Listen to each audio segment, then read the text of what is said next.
welcome back to my channel. Kembali lagi bersama saya Mega Clara Lulita.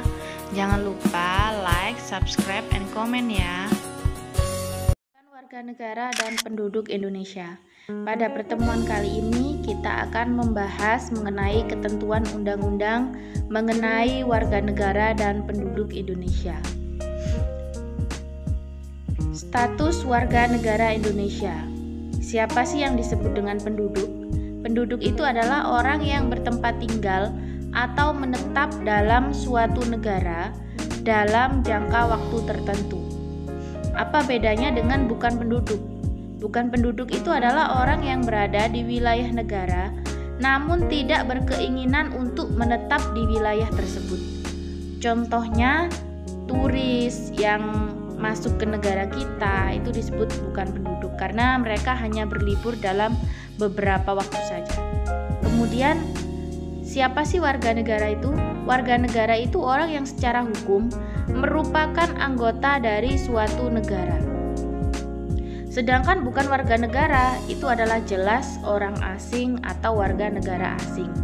Jadi warga negara di sini adalah orang yang memang secara hukum merupakan anggota dari suatu negara. Kemudian di dalam pasal 26 UUD NRI 1945 itu mengatur tentang penduduk dan warga negara. Siapa sih warga negara Indonesia? Itu adalah orang-orang bangsa Indonesia asli maupun orang bangsa lain yang disahkan dengan undang-undang sebagai warga negara. Kemudian penduduk ialah warga negara Indonesia dan orang asing yang bertempat tinggal di Indonesia. Jadi tidak semuanya orang Indonesia itu adalah orang asli Indonesia. Jadi boleh jadi mereka adalah orang asing yang melakukan pewarganegaraan di Indonesia. Hal-hal mengenai negara dan penduduk diatur lebih lanjut di dalam undang-undang. Asas-asas kewarganegaraan Indonesia. Indonesia itu menganut asas ius sanguinis. Jadi asas ini didasarkan pada keturunan orang yang bersangkutan. Jadi dilihat dari keturunannya. Kalau dia keturunannya dari Cina, berarti dia adalah warga negara Cina. Kalau dia ayahnya orang Indonesia, berarti dia warga negara Indonesia. Sedangkan Indonesia ini menganut asas ius sanguinis juga asas ius soli terbatas. Di sini sebenarnya arti dari asas ius soli itu adalah asas yang ditentukan oleh tempat kelahiran. Sedangkan di Indonesia itu menganut asas ius soli terbatas juga. Kenapa terbatas? Karena misalnya ada perkawinan campuran di Indonesia antara warga negara asing dengan warga negara Indonesia, otomatis anaknya akan memiliki kewarganegaraan ganda. Jadi di negara kita ini ada kewarganegaraan ganda terbatas. Dia boleh memilih menjadi warga negara, ikut warga negara ayahnya atau ibunya. Nanti ketika usianya anak itu 18 tahun, dia harus sudah memilih. Setelah itu maka akan ditentukan dia akan menjadi warga negara mana.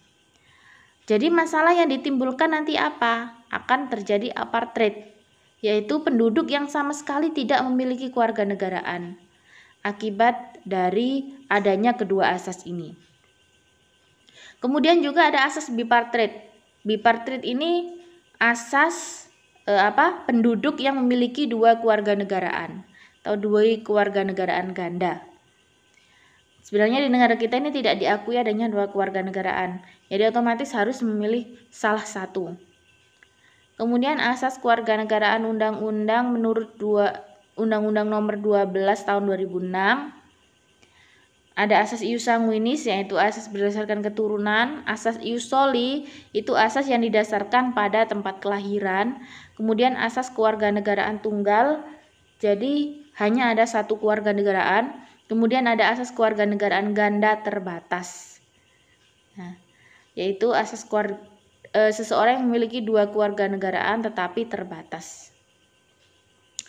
Bagaimana cara menentukan status kewarganegaraan? Di sini ada stelsel aktif. Jadi orang melakukan tindakan hukum secara aktif untuk menjadi warga negara. Biasanya melalui naturalisasi biasa atau pewarganegaraan. Dalam stelsel aktif ini terdapat hak opsi, yaitu hak untuk memilih suatu kewarganegaraan. Jadi anak yang lahir di suatu negara otomatis dia ini pasti dia harus memilih warga negara mana. Kecuali memang ayah ibunya orang Indonesia, otomatis dia anaknya warga negara Indonesia. Kemudian ada stelsel pasif, yaitu seseorang dengan sendirinya dianggap menjadi warga negara tanpa melakukan suatu tindakan hukum tertentu atau naturalisasi istimewa. Dalam stelsel pasif terdapat hak repudiasi, yaitu hak untuk menolak suatu kewarganegaraan. Jadi misalnya ini ada tim sepak bola, misalnya seperti siapa ya? Irfan Baktim, dia karena sudah mengharumkan nama bangsa Indonesia, dia ditawari untuk menjadi warga negara Indonesia, yaitu melalui naturalisasi istimewa. Dia boleh menolak juga boleh menerima. Kemudian apa sih syarat menjadi warga negara Indonesia?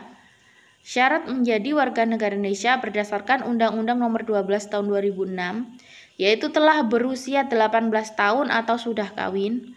Kemudian pada saat mengajukan permohonan sudah bertempat tinggal di wilayah Republik Indonesia.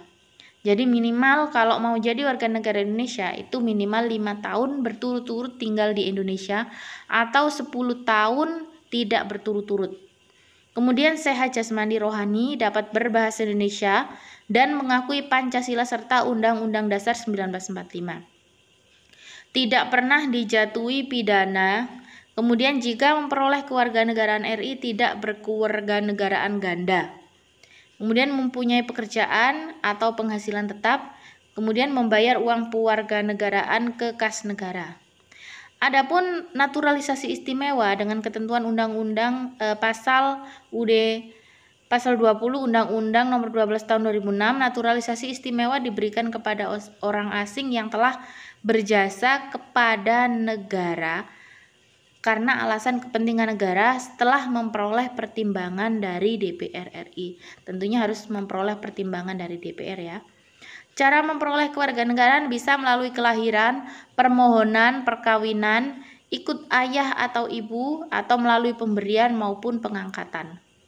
Seseorang juga bisa kehilangan kewarganegaraan apabila dia memperoleh kewarganegaraan lain atas kemauannya sendiri, kemudian tidak melepas kewarganegaraan lain, dinyatakan hilang kewarganegaraan oleh presiden atas kemauan sendiri, kemudian masuk ke dalam dinas tentara asing, ini otomatis dia sudah kehilangan kewarganegaraan, mengangkat sumpah atau menyatakan janji setia kepada negara asing, turut serta dalam pemilihan suatu yang bersifat ketatanegaraan untuk suatu negara asing, mempunyai paspor dari negara asing dan bertempat tinggal di luar negeri selama 5 tahun terus-menerus bukan karena dinas ya.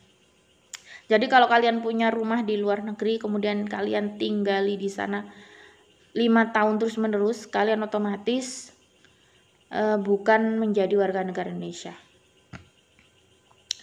Di Indonesia ini sudah diatur di dalam pasal 26 Undang-Undang Dasar 1945 bahwa yang menjadi warga negara ialah orang Indonesia asli dan orang bangsa lain yang disahkan dengan undang-undang sebagai warga negara.